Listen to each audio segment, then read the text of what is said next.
इसी बीच एक बड़ी खबर आपको बताते हैं। संदेश खाली पहुंची है फैक्ट फाइंडिंग टीम। 6 सदस्यीय दल संदेश खाली पहुंचा है। ये बड़ी जानकारी आपको दे रहे हैं। पटना हाईकोर्ट के पूर्व जज के नेतृत्व में ये टीम पहुंची है। ये बड़ी जानकारी इस वक्त की। टीम हिंसा और महिला शोषण की जांच करेगी। तो इस वक्त की बड़ी जानकारी आपको दे रहे हैं। फैक्ट फाइंडिंग टीम संदेश खाली पहुंची है। पटना हाईकोर्ट के पूर्व जज के नेतृत्व में ये टीम पश्चिम बंगाल के संदेश खाली पहुंची है।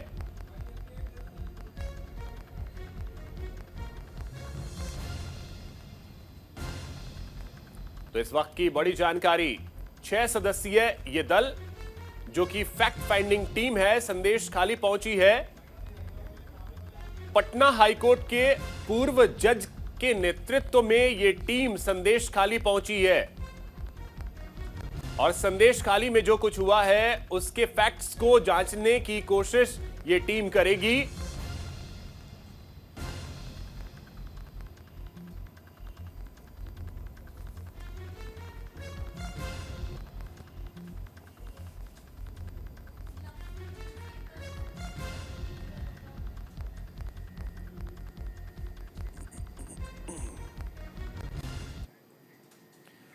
और चलिए इसी बीच एक और बड़ी जानकारी आपको दे दे।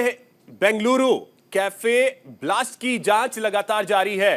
द रामेश्वरम कैफे पहुंची है जांच करने वाली टीम। यह बड़ी जानकारी, बेंगलुरु में जो ब्लास्ट हुआ था उसकी जांच लगातार चल रही है।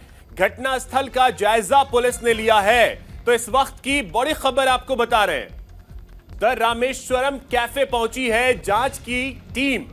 पुलिस ने घटनास्थल का जायजा लिया है। आपको बता दें कि ब्लास्ट हुआ था बेंगलुरु के एक कैफे में और अब इस मामले की जांच लगातार चल रही है।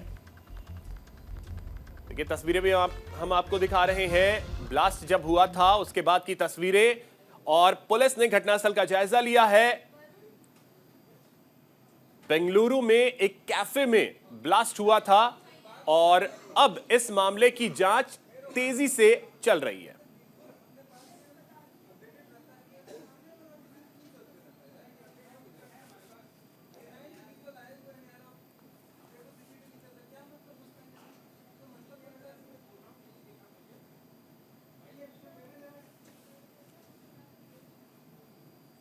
तो आपको बता दें कि जांच कैफे ब्लास्ट की चल रही है।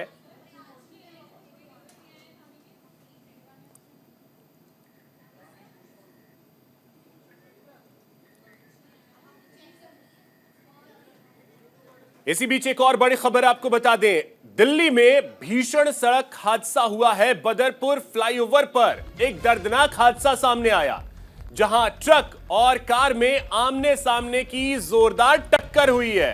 हादसे में 3 लोगों की मौत हो गई है, जबकि 4 लोगों की हालत नाजुक बताई जा रही है। इस वक्त की बड़ी जानकारी दिल्ली के बदरपुर बॉर्डर से, जहां फ्लाईओवर पर एक दर्दनाक हादसा हुआ है। हादसे के बाद की ये तस्वीरें, एक ट्रक और कार की टक्कर हुई है। 4 लोगों की हालत नाजुक बताई जा रही है, जबकि 3 लोगों की यहां दर्दनाक मौत हो गई है। दिल्ली के बदरपुर फ्लाईओवर पर एक दर्दनाक हादसा, एक ट्रक और कार की टक्कर हो गई।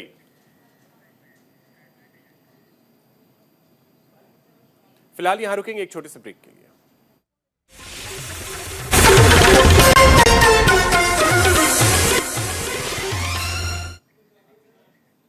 ब्रेक के बाद एक बार फिर से आप सभी का स्वागत है। एक बड़ी खबर गुरुग्राम से आपको बता दें, जहां भीषण सड़क हादसा हुआ है।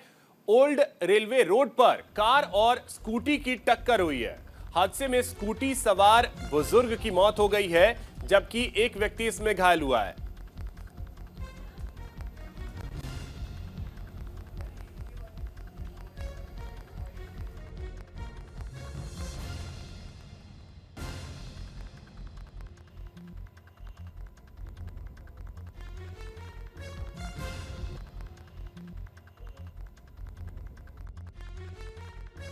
तो देखिए इसका सीसीटीवी फुटेज भी सामने आया है। तस्वीरें भी हम आपको दिखाते हैं कि किस तरीके से यह हादसा हुआ। ये तस्वीरें आप देख सकते हैं कि स्कूटी सवार को टक्कर लगती है और आपको बता दें स्कूटी सवार बुजुर्ग की मौत हो जाती है। ये सीसीटीवी फुटेज, ये देखिए स्कूटी सवार रोड को क्रॉस करने की कोशिश करता है और इसी दौरान जो विपरीत दिशा से कार आ रही होती है उससे टक्कर लगती है और इस भीषण टक्कर में आपको बता दें कि एक बुजुर्ग जो स्कूटी सवार है उसकी मौत हो जाती है। ये तस्वीरें आप देखिए, ये सीसीटीवी फुटेज है और अचानक से कार जो है वो इस स्कूटी सवार बुजुर्ग को टक्कर मारती है, जिसके बाद स्कूटी सवार बुजुर्ग की मौत हो गई है। ये देखिए, रोड क्रॉस करने की कोशिश ये स्कूटी सवार बुजुर्ग जो है वो करता है और कार से भीषण टक्कर हुई और इस हादसे में आपको बता दें कि इस बुजुर्ग की, जो स्कूटी सवार बुजुर्ग है, उसकी मौत हो जाती है। गुरुग्राम की ये तस्वीरें हैं और ये सीसीटीवी फुटेज जो है वो हम आपको दिखा रहे हैं। सीसीटीवी फुटेज के जरिए आप देख सकते हैं कि यह हादसा जो है वो कितना भीषण था और इस स्कूटी सवार बुजुर्ग की इस हादसे में मौत हो गई। तो ये तस्वीरें गुरुग्राम से सामने आई हैं, जहां गुरुग्राम में ये भीषण सड़क हादसा हुआ और स्कूटी सवार बुजुर्ग की इस हादसे में मौत हो गई है। गुरुग्राम से यह मामला सामने आया, जहां पर कार सवार व्यक्ति जो है उसने स्कूटी सवार बुजुर्ग को टक्कर मारी और इस भीषण हादसे में स्कूटी सवार बुजुर्ग की जान चली गई, जबकि एक व्यक्ति इसमें घायल बताया जा रहा है।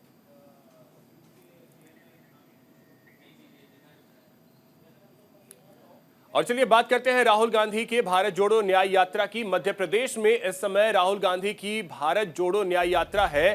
ग्वालियर से राहुल गांधी की न्याय यात्रा शुरू हो गई है और आपको बता दें कि आज पटना भी जाना है, जहां तेजस्वी यादव की रैली में राहुल गांधी शामिल होंगे। ये देखिए, तस्वीरें सीधी इस समय ग्वालियर से आपको दिखा रहे हैं, जहां राहुल गांधी अपनी यात्रा पर फिलहाल आगे बढ़ रहे हैं।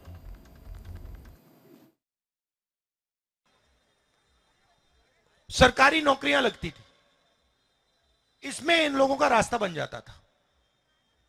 अब क्या कर रहे हैं, पूरा का पूरा प्राइवेटाइज कर रहे हैं। एचएल के जो कॉन्ट्रैक्ट है वो अदानी जी को दे रहे हैं। अग्निवीर योजना लागू कर दी। पहले युवा ट्रेनिंग करते थे, सुबह उठते थे, सेना में जाते थे, पेंशन मिलती थी, गांव में इज्जत मिलती थी, कैंटीन मिलती थी, शहीद हो जाता।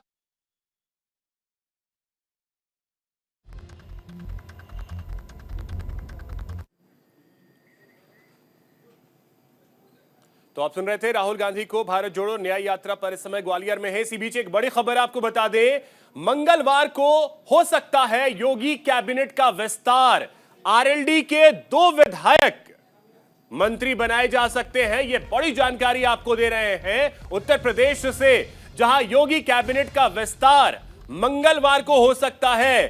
साथ ही एक बड़ी जानकारी यह भी है कि ओपी राजभर भी मंत्री बनेंगे। कुल 5 विधायकों को मंत्री पद की शपथ दिलाई जा सकती है, यह जानकारी मिल रही है। तो आपको बता दें कि उत्तर प्रदेश में योगी कैबिनेट का विस्तार लंबित है और जानकारी यह मिल रही है कि मंगलवार को योगी कैबिनेट का विस्तार हो सकता है।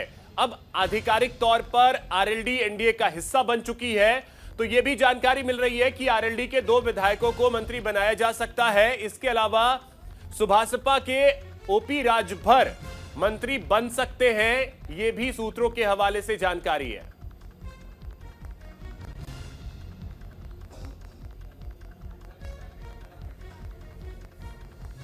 तो देखिए, कल ही आरएलडी एनडीए में शामिल हुई है, औपचारिक ऐलान हो चुका है और उसके बाद लोकसभा चुनाव के लिए भी 2 सीट बीजेपी आरएलडी को देने वाली है। तो ऐसे में अब जो जानकारी है कि योगी कैबिनेट का जो विस्तार हो सकता है मंगलवार को, उसमें आरएलडी के 2 विधायक मंत्री बन सकते हैं।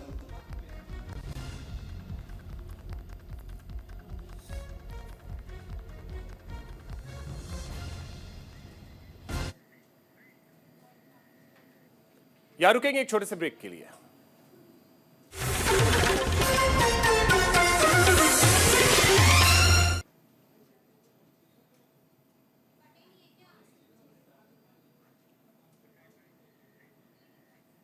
ब्रेक के बाद एक बार फिर से आप सभी का स्वागत है। उत्तर भारत में एक बार फिर से मौसम का मिजाज बदला। बारिश के साथ पहाड़ों पर बर्फबारी भी हो रही है। पहाड़ी इलाके सफेद चादर से पूरी तरीके से ढक गए हैं। हम आपको तस्वीरें अलग अलग जगहों की भी दिखाएंगे जहां लगातार बारिश के बाद ओलावृष्टि भी हुई है। उत्तर भारत में अगर दिल्ली एनसीआर की बात कर ली जाए तो यहां जमकर बारिश हुई। इसके अलावा उत्तर प्रदेश के कई इलाके रहे जहां पर ओलावृष्टि हुई। आपको बता दें कि तस्वीरों के जरिए हम आपको दिखा रहे हैं कि क्या स्थिति बनी हुई है सफेद चादर में। शिमला, मनाली, पुंछ, गादरबंद, इन सभी जगहों की अगर आप तस्वीरें देखेंगे तो आपको नजर आएगा कि किस तरीके की स्थिति है और किस तरीके से आपको बता दें कि सफेद चादर में पहाड़ जो है वो पूरी तरीके से लिपटे हुए नजर आ रहे हैं। और आपको बता दें कि लगातार बर्फबारी का दौर जारी है पहाड़ी इलाकों में और इसकी वजह से मैदानी इलाकों पे अगर आते हैं तो मैदानी इलाकों में लगातार जो मौसम बदल रहा है, पहाड़ों पर जो बर्फबारी हो रही है उसकी वजह से अगर आप देखें तो मैदानी इलाकों पर भी असर पड़ रहा है कि जो ठंड ऐसा लग रहा था कि वो खत्म हो चुकी है, वो एक बार फिर से वापस आती नजर आ रही है। इसी बीच एक और बड़ी जानकारी आपको देते हैं। बीजेपी ने उम्मीदवारों की पहली लिस्ट जारी कर दी है। 195 उम्मीदवारों के नामों का ऐलान किया गया है। आपको बता दें कि बीजेपी ने अपनी पहली लिस्ट जो है वो जारी कर दी है और आपको बताएं कि कुल 195 उम्मीदवारों की लिस्ट जारी की गई है और 195 में पहला नाम था प्रधानमंत्री नरेंद्र मोदी का, जो तीसरी बार वाराणसी से चुनाव लड़ेंगे। इसके अलावा गांधीनगर से आपको बता दें कि अमित शाह मैदान में होंगे, लखनऊ से राजनाथ सिंह मैदान में होंगे। दिल्ली के लिए अगर बात की जाए तो 7 लोकसभा सीटें हैं, उनमें से बीजेपी ने अभी तक 5 सीटों के लिए अनाउंसमेंट किया है उम्मीदवारों का और उनमें से 4 पर नए कैंडिडेट उतार दिए हैं। सिर्फ मनोज तिवारी को फिर से टिकट दिया गया है, नहीं तो दिल्ली से डॉक्टर हर्षवर्धन का टिकट काटा गया है। साथ ही साथ आपको बता दें मीनाक्षी लेखी जो फिलहाल मिनिस्टर हैं उनका टिकट काटा गया है।